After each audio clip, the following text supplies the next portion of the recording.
আসিফ মাহমুদকে বলতে চাই, ভাই আপনি ক্রীড়া উপদেষ্টা, কিন্তু আপনি এগুলো কি করতেছেন? বিসিবিতে তামিম ইকবালের মতো একজন দালাল কি জন্যে, তামিম ইকবালের মতো একজন নাটকবাজ কি জন্য আপনার সাথে, যে কোটা আন্দোলনের সময় তার ভয়েস রেস হয় নাই, সেই ধরনের মানুষ আপনার সাথে কেন? ওয়াই? শহীদদের রক্তের গন্ধ এখনো যায় নাই, শহীদের রক্ত কিন্তু এখনো শুকায় নাই। সো 1 মাস পার না হতেই আপনি কি লীলা খেলা শুরু করছেন বিসিবিতে? আমরা স্টুডেন্টরা রাস্তায় গিয়ে গুলি, টিয়ার শেল এগুলো খাইছি। আপনারা সমন্বয়ক, আপনারা মঞ্চে থেকে নেতৃত্ব দিছেন, আপনারা বিপ্লবী। আপনাদের আশেপাশে যারা থাকবে তারা বিপ্লবী থাকবে। কোনো চাটুকার, কোনো নাটকবাজ যারা কোটা আন্দোলনের সময় ভয়েস রেজ করে নাই, নাকে তেল দিয়ে ঘুমাইছে, সেই সমস্ত মানুষ আপনার পাশে কি জন্যে? ওয়াই? এর প্রতিবাদ কিন্তু আমরা করব। আসিফ মাহমুদ আপনাকে দৃষ্টি আকর্ষণ করে বলতে চায়, এই সমস্ত নাটকবাজ, তেলবাজ এরা যখন ফ্যাসিস্ট সরকার ছিল কিভাবে তারা পোস্ট করেছে দেখেন,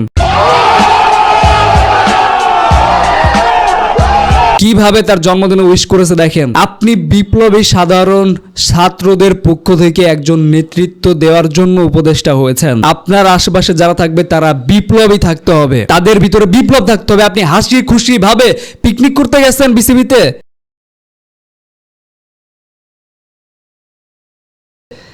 বিসিবিতে তামিম ইকবাল কেন? ওয়াই? এটার জবাব আপনাকে দিতে হবে। কেন? বিসিবির বর্তমান যে ডিরেক্টর আছে তাকে জিজ্ঞাসা করা হয়েছে তামিম ইকবাল কেন, সে উত্তর দিতে পারে নাই যে তামিম ইকবাল কেন বিসিবিতে। আপনি তাকে ফোন দিয়ে ডেকে আনাইছেন নাকি আপনাকে সে ফোন দিয়ে আসতে চেয়েছে? একজন বিপ্লবী উপদেষ্টা হিসেবে আপনি এটা কিভাবে করতে পারেন? আমাদের শহীদদের রক্ত কিন্তু এখনো শুকায় নাই। সো এমন কাউকে আপনাদের আশেপাশে যদি আমরা দেখি, আপনাদের বিরুদ্ধেও আমরা মাঠে নামতে দ্বিধাবোধ করব না। এখানে সাকিব আল হাসানকেও আমরা আপনার সামনে দেখতে চাই না, আপনার পাশে কোনো তামিম ইকবালকেও আমরা দেখতে চাই না, যার ঘুম থেকে শুরু হয় নাটক দিয়ে, মানুষের সিম্প্যাথি অর্জন করে, যে চাটুকার, যে অবশ্যই শেখ হাসিনার দালাল ছিল এবং তার পোস্ট দেখলে সেটা ক্লিয়ার।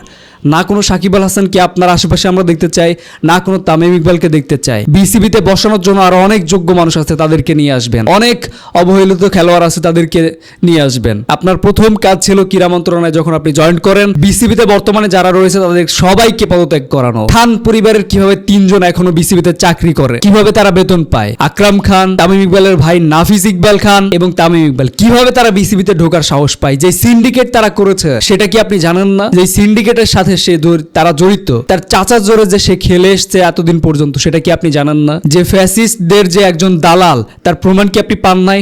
কোটা আন্দোলনের সময় তাকে কি আপনারা মাঠে পাইছেন? তামিম ইকবালকে কি আপনারা মাঠে পাইছেন, না সাকিব আল হাসানকে পাইছেন? সো এদেরকে নিমন্ত্রণ দিয়ে আপনি হাসি ঠাট্টা করছেন কোন বিবেকে? আপনি শহীদদের রক্তের সাথে গাদ্দারি করেন না। একজন সাধারণ শিক্ষার্থী হিসেবে আপনার কাছে এটা অনুরোধ এবং ওয়ার্নিং থাকবে, এই সমস্ত তামিম ইকবাল আপনার পাশে কেন সেটা অবশ্যই ক্লিয়ার করবেন। কেন সে কোটা আন্দোলনের সময় আপনার পাশে ছিল, তাহলে এখন কেন থাকবে? কোটা আন্দোলনের সময় আপনার পাশে যারা ছিল, যেই বিপ্লবী সাধারণ শিক্ষার্থী ছিল, তাদেরকে আপনার পাশে দেখতে চাই। যেই সাধারণ খেলোয়াড় আপনার পাশে ছিল, আপনাদের পাশে ছিল, আমাদের পাশে ছিল সেই কোটা আন্দোলনের সময়, তাদেরকে আপনার পাশে দেখতে চাই। আপনি সুন্দর মতো পিকনিক করতে নিয়ে আসতেন তাকে, সেইগুলা বাদ দেন, এই সমস্ত দালালিগুলা আশেপাশে থেকে খেদান এবং তাদেরকে বহিষ্কার করুন। এখনো পর্যন্ত দেখতে পাচ্ছি খান পরিবারের 3 জন বিসিবিতে বেতন পায়। এই সমস্ত সিন্ডিকেট ভাঙতে হবে আপনাকে। আপনাকে বিপ্লবী ভাবে আমরা উপদেষ্টা বানাইছি। সো সেই বিপ্লব, সেই স্পিরিট, সেই স্পৃহা ধরে রাখতে হবে। কোন দালালকে আপনার পাশে নিয়ে এসে আপনি পিকনিক করবেন, হাহা করবেন, হাসি তামাশা করবেন, সেটা আমরা শিক্ষার্থী হয়ে মানব না। এবং এই ব্যাপারে আপনার স্পষ্ট ধারণা থাকা উচিত। সত্যকে সত্য, মিথ্যাকে মিথ্যা আলাদা করার জন্য আপনাকে আমরা নিয়ে আসছি। কোনো ভোটের মাধ্যমে আপনি কিন্তু মন্ত্রী, উপদেষ্টা হন নাই ক্রীড়া অধিদপ্তরে। সো আপনাকে অনুরোধ করব, আপনার আশেপাশে যেন এই ধরনের দালাল, চাটুকার, নাটকবাজ, সিম্প্যাথি গ্র্যাব করা কোনো খেলোয়াড়, কোনো চাটুকার আপনার আশেপাশে আমরা দেখতে চাই না। আপনি এখন পর্যন্ত কাউকে বহিষ্কার করতে পারেন নাই, সো কাউকে পদত্যাগও করতে বাধ্য করেন নাই। সো আপনার কার্যক্রম আমরা শূন্য দেখতে পাচ্ছি। সো প্লিজ আপনার আশেপাশে যেন, আপনাকে অনুরোধ করে বলতে চাই, আপনার আশেপাশে যেন এরকম নাটকবাজ প্লেয়ার যেন না থাকে। আর আপনি অবশ্যই এটা ক্লিয়ার করবেন, আপনার পাশে কি জন্য বিসিবিতে তামিম কেন? তামিম একজন খেলোয়াড় ছিল, বিসিবির কোনো কর্মকর্তা না। অথবা আপনি যদি বিসিবি পরিদর্শন করতে হতো তাহলে বিসিবির কোনো কর্মকর্তার সাথে পরিদর্শন করতে। শহীদদের রক্তের দাগ এখনো শুকায় নাই, 10 দিন 15 দিন 20 দিন পার হয় নাই, আপনি খান পরিবারের যে চাটুকার, যে নাটকবাজ দালাল তামিম ইকবালকে নিয়ে এসে আপনি হেসে খেলে বিসিবিতে ঘুরে বেড়াচ্ছেন, এটা আমাদের সহ্য হয় নাই, রক্তে আগুন লাগছে।